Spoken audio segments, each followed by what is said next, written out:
What is going on, guys? It is Wrestlelamia here, back with another video. Join us now as we look at this week's edition of Raw, as well as the wildest news stories and rumors you need to know, including Vince McMahon is coming back, even after facing two fresh new sexual harassment claims.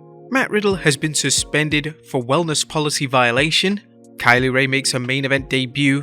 Asuka saying she's going away, and much more. Be sure to subscribe and hit that notification bell for daily wrestling videos, and follow us on Facebook for exclusive lists. Also check out our new channel, Wrestlelamia Shorts. Now, as always, we won't recap the matches, but just provide you with the good, the bad, and the downright ugly. As always, we start off with the good as number 1, Styles vs Gable's goodness. Although AJ Styles' world title days may be over and Chad Gables are never gonna happen, that didn't stop either man from showing why they are so good in the ring. This match exemplified one of the things Triple H is doing right on Raw, providing exciting matches that might not be a part of an extended program, but don't feel like filler. Number 2, Lashley snaps. Bobby Lashley has snapped again, and fans have to be asking what's next for the Almighty following Adam Pearce firing him for shoving a referee and Scrap Daddy himself. The WWE has done a good job showing Lashley losing his temper, which has us wondering whether the WWE will use Bobby's firing to reunite him with MVP. MVP could pull strings to get Lashley reinstated and have MVP remind Bobby how much better he was when MVP guided his career. This is speculation at this point, but we like where things are going with Lashley. Number 3, the build for Bliss becoming Sister Abigail continues. Now, is Bliss going to reunite with Bray Wyatt? The answer is obvious, but credit to the WWE for taking its time with her return to the dark side, with subtle hints leading to shockers like last night's moment when Bliss seemed ready to hit Sister Abigail on an unsuspecting Bianca Belair. The promotion has spent the last 6 or so months telling the story of Alexa not just being the dominant force she once was and lacking direction. Simultaneously, the WWE has steadily shown Bray Wyatt laying his pieces on the table, leaving fans to wait with anticipation about what Wyatt's grand scheme will be and how Alexa plays into it. The upcoming Bliss vs Belair match could be the first serious step in the formation of the Wyatt Six, something which should energize fans going into 2023 and give Bliss some momentum back in her career. Number 4, more than filler. The last night's 6-man match between the Judgment Day and the unlikely trio of the Street Profits and Akira Tozawa was another example of a match that went from a slapdash filler match to something entertaining to watch and give all 6 superstars fresh opponents. This match was a fine follow-up to last week's segment where the Profits saved Akira from a gang-styling shellacking from the Judgment Day. The WWE seems to be continuing the Judgment Day vs OC program, but as we've pointed time and time again, you don't need teams battling each other every week to further a feud. This was a wise way to pause the feud rather than running it into the ground. Number 5, good show even with no build-up for the Rumble. Now, the Royal Rumble is over 6 weeks away, and as fans know, the show sells itself. The WWE usually puts on some big matches, but 6 weeks is an eternity when it comes to promoting a PLE, and fans would be shocked to see any kind of build-up for the event. Nonetheless, the WWE isn't putting things in a holding pattern. Rather, they've been using this time to build up some good TV programs, including The Miz's quest to get his money back from Dexter Lumis, Seth Rollins and Bobby Lashley fighting to see who gets a shot at the US Championship, Becky Lynch's battle with Damage Control, and Alexa Bliss's mental deterioration. Each storyline has been entertaining, and it's shown that the WWE can use its TV for more than promoting PLEs. But that was a good. What about the bad? As number 1, is Triple H booking himself? Damage Control is overbooked? Has Triple H fallen into the trap of booking for himself and his favourites? While Trips has scaled back pushing Johnny Gargano down the fans' throats, it's hard to explain his fascination with overbooking Damage Control. Kai and Sky are good, while Bayley is great, but they have far too much TV time, especially since they appear on Raw and SmackDown. Kai and Sky are phenomenal workers, but they've shown nothing to make the fans want to see them appearing in multiple segments that didn't change this week. Number 2, Elias can't win. Or were we expecting too much when Elias returned to action after the unfortunate career-ending injury to his younger brother Ezekiel? Probably, but the WWE seems to have gone out of its way in burying the poor sap. Elias can't catch a win in singles action, and fans are still more interested in Ezekiel than they are Elias. Why dub Zeke just to replace him with his older and less talented brother? Not to mention one who rarely sings for the WWE Universe. And finally, Byron Saxton, serious or silly? Is Byron Saxton a serious backstage reporter or a silly simpleton as he often portrayed? The WWE needs to answer this question, as it can't have him acting the fool one week, then have him trying to conduct a serious interview backstage with Adam Pearce and Bobby Lashley. Now, there was nothing downright ugly on Raw, as it presented a good show that gave fans a chance to catch their breath after a wild November, but at the same time doing so without lulling them to sleep. The WWE is making things interesting on Raw, and it's returning to its status as the WWE's flagship show with or without a world champion. What do you guys think of Raw this week? Let us know in the comments down below. Now let's move on to the news.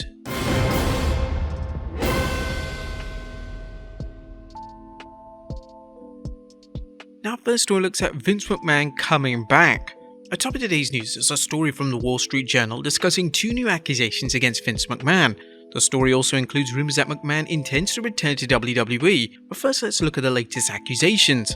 Vince McMahon, the majority owner and former chief executive of World Wrestling Entertainment Inc., is facing legal demands from 2 women who allege that he sexually assaulted them, according to internal documents and people familiar with the legal negotiations. The women in question are former WWF referee Rita Chatterton, who filed a lawsuit asking for $11.75 million in damages after she publicly accused Mr. McMahon 3 decades ago of raping her in a limousine, and a former spa manager that said Mr. McMahon assaulted his client in 2011 at a California resort, an incident previously unreported in the media.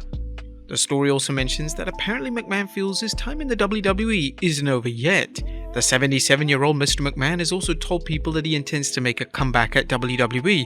According to the people familiar with his comments, he has said that he's received bad advice from people close to him to step down, and that he believes that the allegations and investigations would have blown over had he stayed, these people said. What do you guys think of Vince coming back? Let us know in the comments down below. Next up, the real reason why Riddle was written off TV. Fans and pundits have been wondering alike why wrestling's ultimate bro was written off, was booked with a 6-week storyline injury after Solo Sikoa shellacked him on the 5th December Raw. And now BodySlam.net's Cassidy Haynes is reporting that Riddle has been suspended for failing a drug test and has been sent to rehab. However, there's more to the story, as Haynes reports this isn't the first time Riddle has flunked a drug test.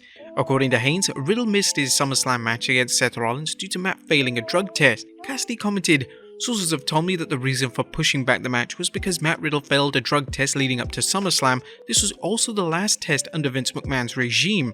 With Vince no longer in charge, a new creative direction was taken regarding Riddle, and his big match against Rollins was postponed until Clash at the Castle. Additionally, I was told that the company informed Riddle at the time that another failed drug test would result in a rehab or fired situation, similarly to what happened with Jeff Hardy previously." As Haynes noted, the WWE no longer tests for marijuana, which has fueled speculation about what drug Riddle tests positive for. Haynes explained, "This leads us to Matt Riddle's most recent 6-week television write-off. I was able to confirm the reason that WWE wrote Riddle off TV is because he failed another drug test and will be sent to rehab. The belief going around is that he's already entered treatment or will be going in as soon as most programs run for 30 days, and he would need to be finished in time for his return in 6 weeks. If the WWE is continuing its 3 strikes and you're out policy, Riddle could find himself out the door if he doesn't get things under control." Did WWE hide Riddle's suspension? One of the questions being asked is whether the WWE hid Riddle's suspension. Fans may recall that WWE wellness policy states that wrestlers' suspensions are mentioned. However, Meltzer and Brian Alvarez discussed the situation during an edition of the Wrestling Observer Radio. Meltzer noted that if the story is accurate, there are a lot of questions on that one, because the claim is it's a second failure, but he was never suspended for the first failure, and they're supposed to announce every failure on the main roster, and they haven't announced either failure. Alvarez commented on what sounds like an inconsistency in how the policy is enforced. "Well, there has been a lot of weirdness, because sometimes people allegedly get popped and don't get suspended. Sometimes they get popped and then they don't get suspended, they just get fired. This certainly wouldn't be the first time that someone has questioned how the WWE operates and enforces its wellness policy."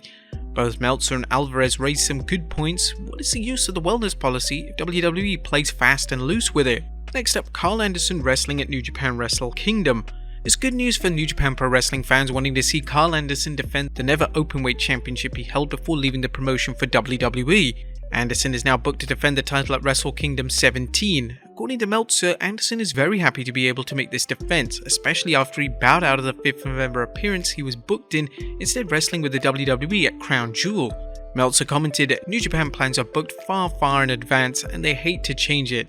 Sometimes they have to, but they hate doing it. And it was figured into their plans, and when he left for WWE, he wanted to at least continue through the Tokyo Dome, or continue his booking plans and not burn the bridge that he had promised them, so he was allowed to do that." On a related note, Sasha Banks will be at Wrestle Kingdom, and this has led to speculation that the booking is somehow going through the WWE. There's been no confirmation on this, but you can be certain that some fans will take Anderson's booking and the Banks story as some sign the WWE is working with New Japan Pro Wrestling. It's as far-fetched as a flat earth theory, but we thought we'd mention it before someone reported it as breaking news. Next up, Asuka going away?